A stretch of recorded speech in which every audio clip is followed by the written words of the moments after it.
इसका नाम था नालंदा महाविहारा। महाविहारा शब्द है वो पाली लैंग्वेज है जो कि बुद्ध की लैंग्वेज थी, ठीक है। और नालंदा दो शब्दों का मेल से बना है। आप भी डिफिनेशन कर सकते हैं, संधि विच्छेद कर सकते हैं। पहला वर्ड हो गया नालम। नालम का अर्थ होता है कमल, जो lotus flower symbol of knowledge कहते हैं। और सेकंड वर्ड हो गया दा यानी कि गिव, वह स्थान जहाँ फ्री ऑफ कॉस्ट ज्ञान रूपी दान दिया जाता था, उसी स्थान को नालंदा कहते हैं। क्लियर। नालंदा विश्वविद्यालय 1600 साल पुराना है, ठीक है। लेकिन इस स्थान की जो पवित्रता है ये 2500 वर्ष पहले से भगवान बुद्ध के टाइम से है। कैसे जो जानेंगे। और ये 2300 साल पुराना है। कितना पुराना? 2300 साल। ये सम्राट अशोक का बनाया हुआ है, क्योंकि आप लोग पढ़े होंगे कलिंगा युद्ध के बाद सम्राट अशोक ने बौद्ध धर्म को अपनाया था। और पहले ये बौद्धों का मठ था, उसके बाद ये बौद्ध यूनिवर्सिटी बना। तो कैसे यूनिवर्सिटी बना और क्या रहा वो मैं बताने जा रहा हूँ। उस समय ये मगध का क्षेत्र था और मगध की राजधानी राजगिरी थी। कहाँ था? राजगिरी, जहाँ से कहानी स्टार्ट होती है अजातशत्रु और बिंबिसार की। उस समय भगवान बुद्ध को इनलाइटमेंट नहीं हुआ था, यानी कि ज्ञान की प्राप्ति नहीं हुआ था। उस टाइम भगवान बुद्ध मिले थे बिंबिसार से, जो अजातशत्रु का पिता था। और जब वो बौद्ध धर्म को अपनाया तो उसके बाद उसने अपने बाप को ही बंदी बनाया और उसी ने राजगीर से कैपिटल ले गया पटना, जिसे पाटलिपुत्रा कहा था, ठीक है ना, अजातशत्रु। तो उस टाइम में राजगीर में एक जगह है वेणुवन, जो भगवान बुद्ध को पूरे बौद्ध धर्म में पहला स्थान दिया गया था। राजगीर का वेणुवन, जहाँ के उपदेश देते थे, प्रवचन देते थे। और इसी रास्ते से जाते थे वो वैशाली की ओर, ठीक है। तो वैशाली जाने के कार्यक्रम में वो यहाँ रुकते थे, ठहरते थे, क्योंकि उस समय इस स्थान का नाम पावारिका था। और यहाँ के दो लोकल शिष्य बनाए थे भगवान बुद्ध ने, जो कि बौद्ध धर्म में एक को राइट हैंड माना जाता है और एक को लेफ्ट हैंड माना जाता है। अभी भी आप देखेंगे भगवान बुद्ध के बगल में दो शिष्य, एक का नाम सारीपुत्रा है और एक का नाम महामोगलाइन है। तो उनका डिफरेंस होगा, इसके लिए सॉरी। आप लोग बोलते हैं सारीपू और मोंगलपू। क्लियर, ठीक है ना। तो सारीपू और मोंगलपू दो लोकल शिष्य बनाए थे। ऐसे तो भगवान बुद्ध के बहुत सारे शिष्य थे, जिनमें 5 शिष्य मुख्यतः थे। सारीपुत्रा, महामोगलाइन, महाकश्यप, उपाली और आनंद का नाम आता है, ठीक है। तो 2 नालंदा के थे, जिनका यहाँ पे जन्म हुआ था सारीपू का, और यहीं पे उनकी निर्वाण हुआ, यानी कि उनकी डेथ भी यहीं हुई। क्लियर। लेकिन मोंगलपू की यहाँ से 4 किलोमीटर दूर पे है, एक कूल जगह है, ठीक है। कूल एक गांव है, लेकिन कह सकते हैं उनका जन्म नालंदा ही हुआ। लेकिन उनकी मृत्यु हुआ, यानी कि निर्वाण हुआ सांची, जो एमपी मध्य प्रदेश में है।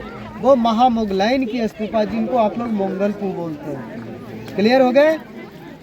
तो कहने का अर्थ हुआ, जहाँ भगवान बुद्ध उपदेश देते थे बहुत सारे बौद्ध भिक्षु के साथ, और उस समय भगवान बुद्ध पेड़ के छांव में बैठ करके उपदेश देते थे, ठीक है ना।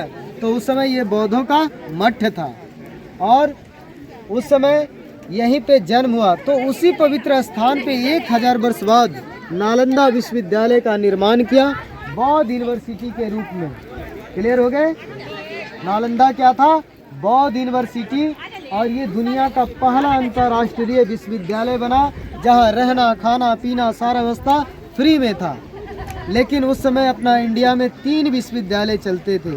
पहला नाम आता है तक्षशिला का, जो बंटवारा के बाद पाकिस्तान चला गया, ठीक है। दूसरा ये नालंदा, और तीसरी विक्रमशिला, जो बिहार के भागलपुर डिस्ट्रिक्ट में है। लेकिन तक्षशिला में क्या था, वहाँ राजा महाराजाओं के बच्चे पढ़ते थे, वहाँ डोनेट करना पड़ता था।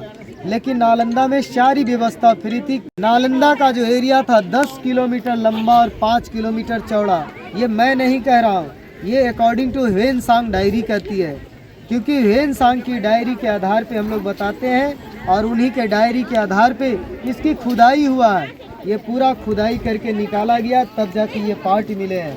टिकट में भी लिखा हुआ है एक्सकेवेटेड साइट है ये, ठीक है। क्योंकि पहले नालंदा इस तरह से दिखता था, वो मिट्टी दिख रहा ऊपर में, उसी तरह से पूरा माउंट दिखता था। और आपको ओरिजिनल फोटो भी बोर्ड में लगा हुआ रास्ते में देखे होंगे, कुछ लेबर लोग खुदाई भी कर रहे हैं, माउंट जैसा दिख रहा था ना। तो ध्यान देंगे, ह्वेनसांग यहाँ पे आए थे और उन्होंने 6 साल जीवन यापन किए थे स्टूडेंट लाइफ में और प्रोफेसर लाइफ में। समझने के लिए मैं स्टूडेंट और प्रोफेसर वर्ड यूज किया, लेकिन उस समय बौद्ध भिक्षु गुरुजी लामा जी बोला जाता था, यानी कि गुरु के रूप में भी वो रहे थे। और उनकी डायरी मिला चाइना की लाइब्रेरी में, तब जाके इसकी खुदाई हुआ। तो ध्यान देंगे, इसका निर्माण कुमार गुप्त ने किया था। किसने किया? कुमार गुप्त ने, जो चंद्रगुप्त द्वितीय का लड़का था। और 5वीं शताब्दी में फिर दूसरा राजा आया हर्षवर्धन, और हर्षवर्धन के ही पीरियड में आए थे चीनी यात्री ह्वेनसांग, जो नालंदा में रहा था, पढ़ा था। फिर तीसरा राजा का टाइम आया देवपाल, जो बंगाल का राजा था।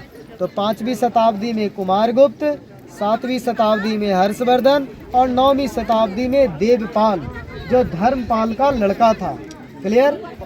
और 12वीं शताब्दी में इसे मुस्लिम आक्रमणकारी बख्तियार खिलजी ने इस पे अटैक किया।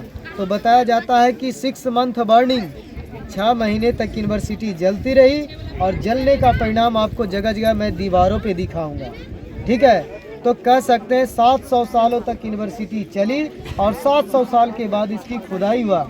1915 से 37 अंग्रेज ने इसकी खुदाई करवाया। क्लियर? और 1915 से 37 तो 22 साल हो गया। उसके बाद जब अपना देश आज़ाद हुआ, उसके बाद इसकी खुदाई हुआ 1974 से 82, 8 साल, 22, 8, 30 साल में ये मात्र 10% मिला है। क्लियर? तो जब यूनिवर्सिटी 10 किलोमीटर लंबा और 5 किलोमीटर चौड़ा था, जिस गेट से हम लोग अभी अंदर आए वो ओरिजिनल गेट नहीं है, वो दीवारों को काट करके रास्ता बनाया गेट हुआ करता था। और गेट पे गेट कीपर होते थे। बोलचाल की भाषा में गेट कीपर बोला, इसके लिए हाथ जोड़ करके सॉरी, ठीक है। वो स्कॉलर पर्सन होते थे, वो महान व्यक्ति होते थे, उनके द्वारा टेस्ट लिया जाता था, और जो बच्चा सफल होता था उसी का यहाँ एडमिशन होता था। क्लियर? तो ये नहीं सोचना है कि सिर्फ बिहार और भारत के बच्चे पढ़ते थे, पूरी दुनिया से आते थे। China, Japan, Korea, Vietnam, Sri Lanka, Bhutan, Tibet, Burma, Nepal, Indonesia से भी लोग आते थे। उस समय जावा सुमात्रा कहा जाता था। क्लियर? तो सोचिए, जिनका गेट कीपर इतना टैलेंट होते थे, तो यहाँ के गुरु कैसे होंगे, प्रोफेसर कैसे होंगे, है ना। कुछ का नाम तो आप लोग जरूर जानते होंगे, है ना। जैसे ध्यान देंगे, नालंदा के थे राहुल भद्र, शीलभद्र, नागार्जुन, वसुमित्र, वसु संघा, अतिस्थिपंकर, ह्वेनसांग, फाहियान, नरोपा, त्रिलोपा, बैरोचना, शांति देवा, शांति रचता, गुरु पद्म संभवा, धर्म कीर्ति, श्री विष्णु, असंगा, ये सब यहाँ के मुख्य गुरु थे। क्लियर? मैंने एक सांस में इतना गुरु का नाम ले लिया।